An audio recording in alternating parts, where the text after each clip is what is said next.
made the acquisition of Holler.com's assets last fall. And Good timing. it was great timing. It proved out to be good for us. And so, you know, throughout this year, we've been using their assets. We've been, you know, growing our capabilities. And although, you know, digital and e-commerce remains a small piece of our business, it was fortuitous for us to have made that decision to grow it and increase our, you know, throughput capabilities. And so, you know, we saw e-commerce volumes more like holiday for us, only it was only March. And that was really our only way to communicate with the customers during that period of time in which we were shut down. You're very fortunate that you had the robustness of your site to do that. As you know, kind of move through March and started to look at reopening, can you talk about, you know, kind of what that was like and thinking about reopening and educating your associates, and then how have you communicated with your employees, and what are some of the trends that you're seeing as well? Yeah, look, first and foremost, when we shut down, health and safety of our associates was first and foremost. We had to figure this thing out just like everybody else did. And one of the best decisions we made during that period was, while we did furlough a lot of people, we kept our store managers. And that turned out to be really important because when we turned around and started to reopen, our store managers were there and they were always on board. We were in constant communication with them during the closure period, and they knew exactly what to do to get the stores reopened right. We also, you know, kind of used our muscle memory, and fortunately, we've been opening, you know, new stores for a long time now. We were, you know, opened 150 new stores, and so that muscle memory of how to reopen stores is actually pretty good for us. We never thought we'd use it to reopen our existing base. But as a company, we're pretty good at opening a lot of new stores all the time. And that served us well as we tried to get our stores back open. You know, clearly in terms of trends, you know, we've always been a trend right retailer, and, you know, we think any trend's a great trend. It was, you know, the fidget spinner not too long ago, a few years ago. And for this year, it's really been about masks. It's been about you know, hand sanitizer. Never sold so much hand sanitizer. So it's really that theme around staying relevant, right? And we've always been relevant. And right now, essential products is really what's been important to the customer. But it's also been, look, every parent's home with their kids. All schools shut down, and you know, they're looking for an outlet, a way to entertain their kids. And our stores have been that outlet as we've reopened. I can't tell you how many parents have thanked us for getting back open again. And they've been in our stores, you know, shopping and arts and crafts and toys and fitness and, you know, everything for kids, throwing footballs and just making nonstop fun at home. That's fantastic. When we think about merchandising and, you know, kind of typical merchandising and buying trips, how that process happens. And then also, you know, you're sitting in a very fortunate, you know, kind of area of treasure hunt, and there's probably a lot of merchandise available for a treasure hunt. Sure. How does that whole, if we think about, you know, kind of supply chain or just the buying process and thinking about, you know, kind of the product of today, you know, we've also got the product of tomorrow as we think to back to school and holiday. But if we think about right now, how are you changing your kind of procedures, and how is that continuing to elevate the treasure hunt experience? Yeah, look, we will always be a treasure hunt retailer. I think that's what makes the art of discovery when you walk into our stores. You know, customers don't necessarily walk in with a list of things like you would in a grocery store, but they walk in to solve a solution. I'm looking to buy something for my 10-year-old daughter, my 11-year-old son.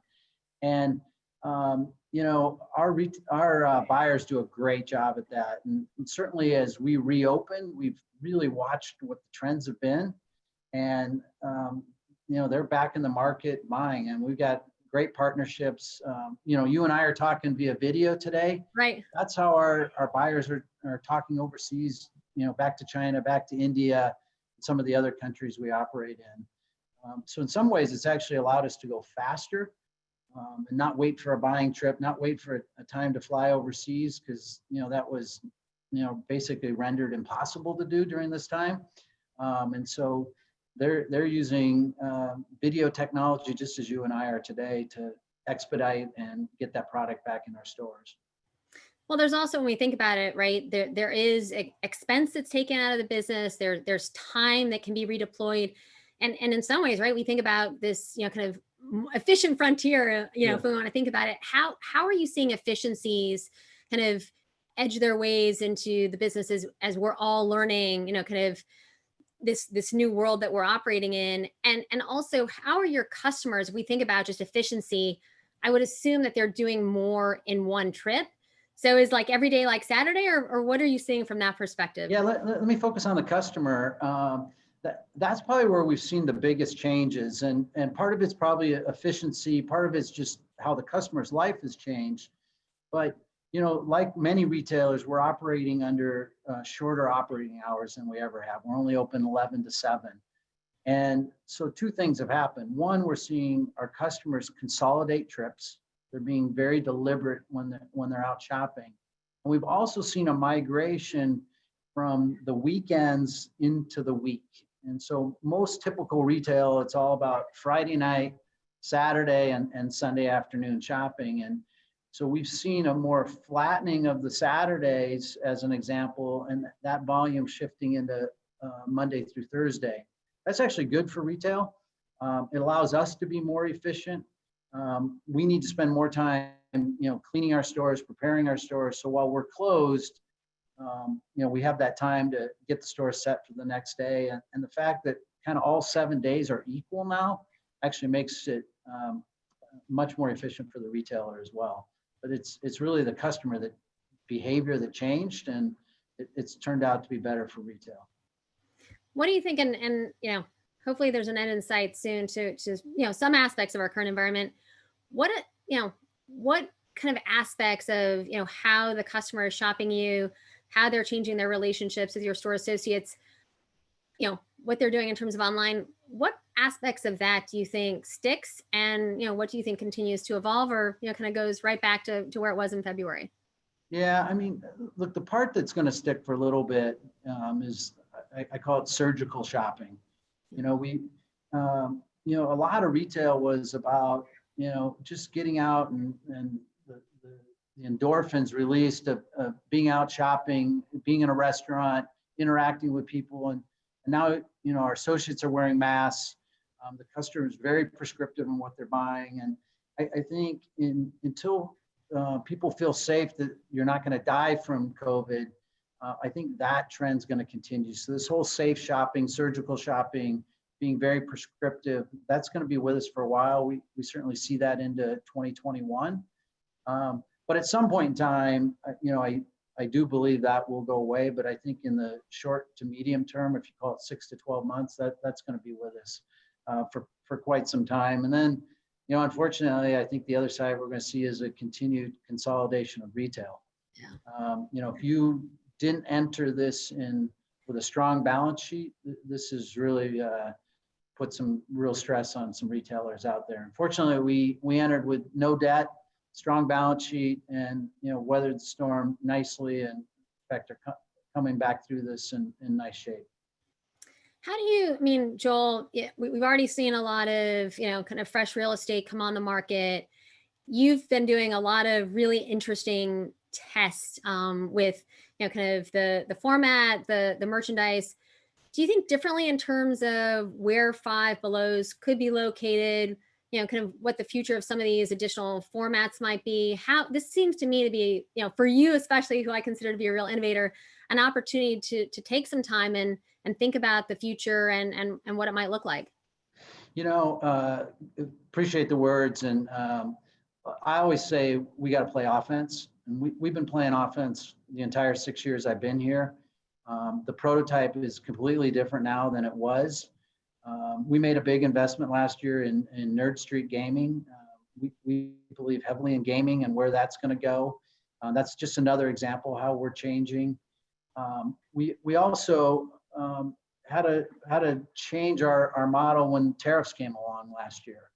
And that was for the first time ever, we broke the $5 price point, and we've landed on the branding of 5 Beyond. Mhm. But what's not different is it's all about value. So look, we have an opportunity now to really bring incredible value to our customers in items above $5.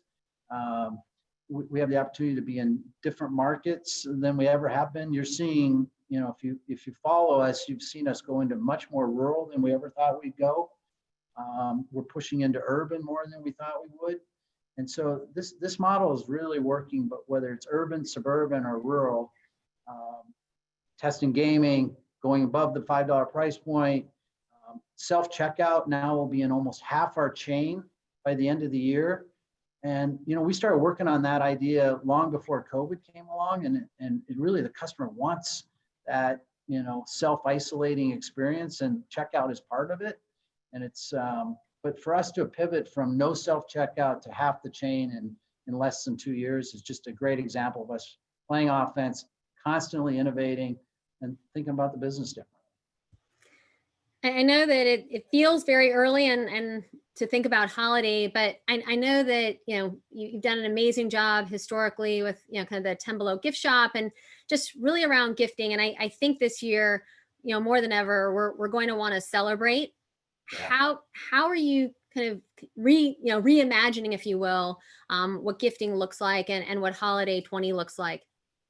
Yeah, look, I mean, holiday 20, barring, some big change in a vaccine or therapies, it's going to be a different holiday. And I think more than ever, what I've learned from all the recessions I've been in, my 12 years at Toys R Us, the last place parents stop spending is their kids. Yeah. And we're more than ever going to have incredible gifts. Now that we've got 5 Beyond, we're going to bring in some unique gifts we've never had before. And we certainly think there's going to be a bigger shopping experience online than we've had in the past. We've talked about being open 24 hours in December, just to give customers that need more space that time to come in the off hours. So we're still putting together our holiday plans, but those are just a couple examples of how we're changing to really have just a great 2020 holiday. And as we think about what you learned in March from an e-commerce perspective, how do you, kind of think about the future of omnichannel, next gen commerce, whatever we want to call it? And, is there a kind of buy online, pick up in store opportunity? I mean, there's all types of ways to think about last mile. And, what are you seeing in terms of what your customers want now? And how do you think about what they might want in the future?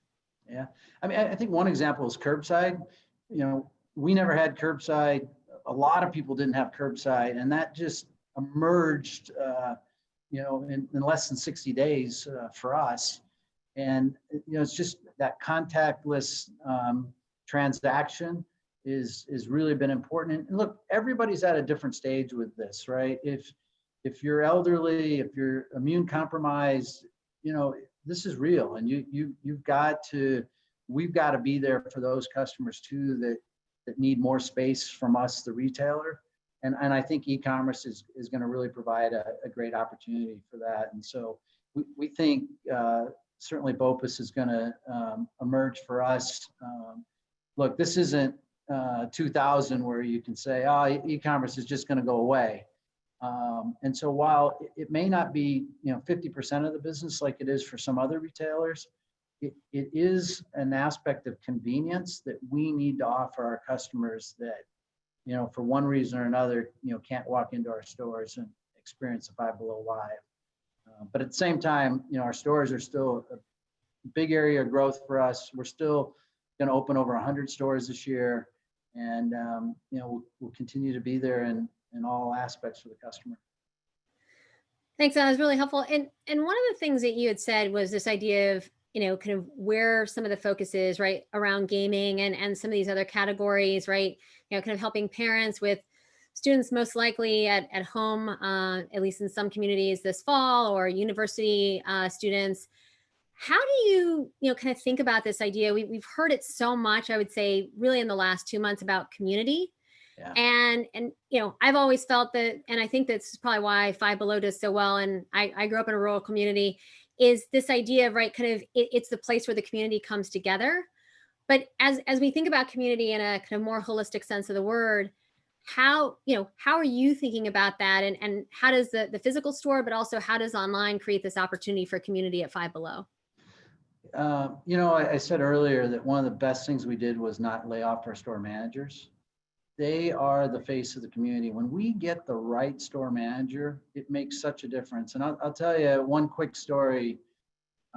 We had some stores when we closed down that customers came to our stores and left notes on our windows for us. It was from kids that were at home with their parents writing notes to Five Below. Can't wait till you're back. Hope you're safe. We miss you. And that was them pushing to us, and they literally posted notes on our store windows. And I think I tell that story because it just illustrates that sense of community.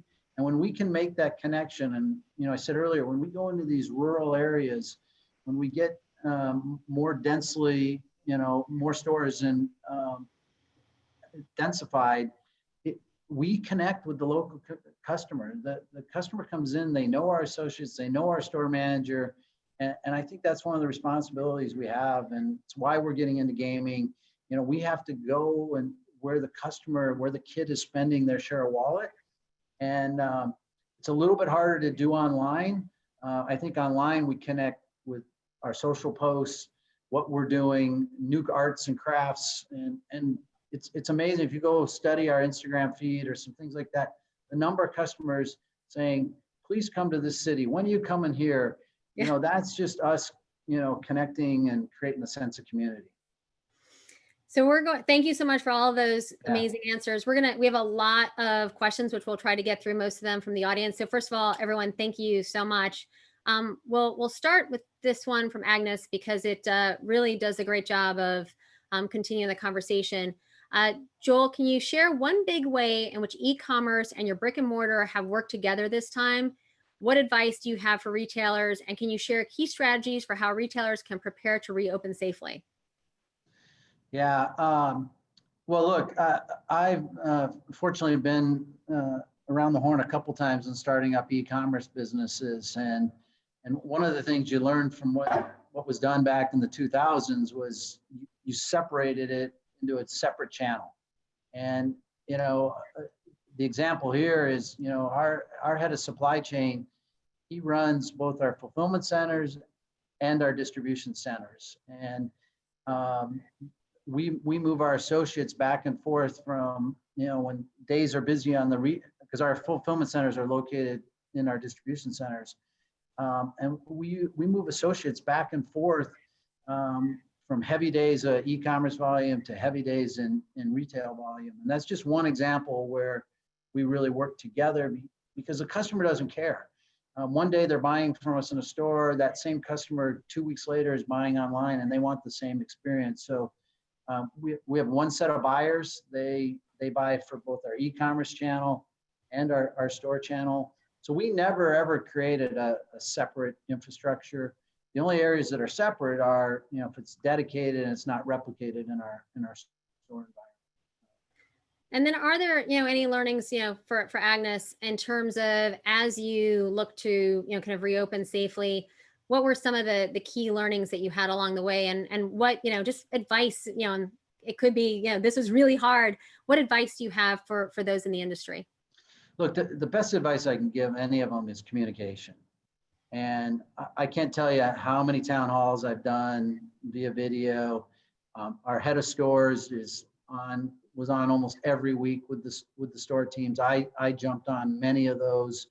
And that sense of community that we were talking about earlier also has to happen internally in your organization as well. So we've spent a lot of time just being out in front, being visible, talking to people. There was a state of panic, people, really concerned, and you had to reassure them that we were concerned about their safety, what we were doing about their safety, how we were protecting them, what we would do if there was a case. And that had to come from me. It had to come from our head of stores. And that happened constantly. And video was a great way to make that communication happen. Great. Thanks for sharing that with us. David asked, what supply chain challenges did you have to overcome during the pandemic? And are you having to make any longer term changes to adapt? Yeah, supply chain was probably the toughest. On one hand, like many retailers, we canceled a lot of orders, and that was really hard to do. We'd never done something like that at that scale, and yet at the same time, you had a lot of orders on the water already that you couldn't stop, that were coming in. And so while your stores weren't open, the distribution center was filling up pretty quick because there was nothing going outbound. And so that balance of where to put the product, how to get the supply chain stopped overseas so that we didn't get clogged up over here, was just one example of the supply chain. And then the other side was, we really tried to minimize the disruption.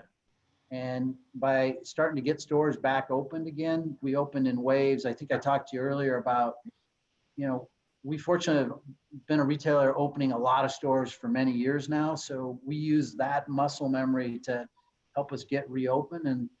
And that was tough. We had to get the supply chain back going again. So we went from shutting it down to turning it back on. And now we have over 99% of the stores reopened. And, but I think those are just a couple of supply chain examples. Thanks. I love this question because I think it goes back to some of our listeners really want to have a Five Below in their market. But the question also from a David, what drives location of physical stores? Yeah, great question. I can tell you it's changed over time. When I got here, we pretty much let the real estate organization go wherever they could get a store. We were having to bang on the doors of landlords to explain what the concept was. Now it's the other direction. They're coming to us. They want us to be part of their assortment because it's such a different, we're such a different retailer than, being another apparel store or something like that.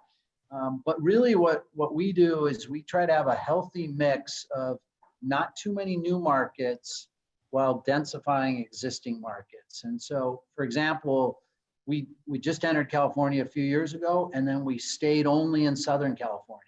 Smart. Because we really, you can't overextend beyond your supply chain. And then when you get specifically into a market, we really want to be in vibrant centers. Look, landlords want a vibrant center as much as we want to be in a vibrant center. So you'll see us largely in A and B, strip malls, power centers. But those are kind of the two examples we focus on. We're not in inside malls, indoor malls, maybe less than 10 stores like that. But we have to have that balance between densifying current markets and not extending into too many states at one time. We did just enter Colorado, and we just entered Las Vegas. But great example, we're going to be in Colorado, but we're only in the Denver area for this year. Great. There's a question from Deepa who seems like they're a big fan. There was an article in the New Yorker last week about the true cost of dollar stores. Five Below seems to be doing value right at a better price and is treating employees well. Do you see yourself getting to more staples and necessities so that we can shop you more? I do. We are starting to add more essentials than we've ever had. We're testing that in a few markets to see how it's received by the customer. All stores, we've added at least 8 feet of essentials, and we're looking at maybe expanding that even further. But look, I appreciate the compliment there. I've always believed you got to treat your associates right. They got to be part of it. You and I talked several examples of community. It always starts with the store manager, and we'll never stop doing that. And look, I think, look, value's been on a roll for 10 years since the last recession. And I think the value retailers that are going to be here long-term are the ones that also, really deliver a great store experience. And I think you can do both. And that's what we're really striving to do, is deliver value for our customer in a great store experience. We've really stepped up our remodel program. Over 60% of our stores by the end of this year will be of the new, what we call the fresh concept. And that concept's only 3 years old. So we're going to stay true to making it a great experience. So thanks for the words there from that, whoever sent that in. So we have many questions. I'm going to ask you one last one. And once right. again, thank you. So this one is from Kenny, and he wants to better understand, how has Five Below so far been so successful? And can you talk about the word resiliency and what it means to you and what it means to the organization? You know what, you cut out at me right at the end. How has it been successful? And what was the last part? Just this idea of resiliency. What does it mean for you and what does it mean for the organization, and how has it driven success so far? Look, I mean, part of our success, I mean, it goes back to our founders. They created a great business model. And I think the first 10 years of our existence, we've only been around since 2002, was to perfect the concept. And that's really what we did. And, we were rewarded by going public. And I think this next 10 years has been about perfecting the company. So how do you take it from concept to scale? And, really I always say it's a three-legged stool: people, infrastructure, and systems. And those are it's a three-legged stool. You've got to invest in all three. So we've really been investing in our people. We've been investing in new infrastructure like distribution centers, and we've been investing in all new systems. And so while it was a great concept, once it took off, we had to now put in enterprise-like systems. We just changed out our financial systems. We changed out our operating systems in our distribution centers, new POS system. So those three areas, people, systems, and infrastructure, is really, I think, been the key to staying resilient. And we continue to grow, and we'll continue to invest in those three areas. Joel, thank you so much. What an amazing discussion, and truly inspiring in terms of everything that you've done, and how you're really helping all of us kind of get back on our feet. Thanks so much, Joel, for joining us, and to everyone that tuned in. We hope to see you all in our next conversation, which is tomorrow with Placer AI at 10 a.m., as we'll discuss the COVID recovery and whether it will be a retail turning point or return to status quo. I guess tune in and we'll see. As a reminder, this and all other events are hosted on our website at coresight.com. Thank you for joining us. And Joel, thank you so much. Words can't express how important this is to the industry and to me personally. So thank you. Thanks, Deborah. Appreciate having me on, and I look forward to seeing you and everybody in the Five Below store soon. Take care. Thank you. Take care. Bye-bye. Bye.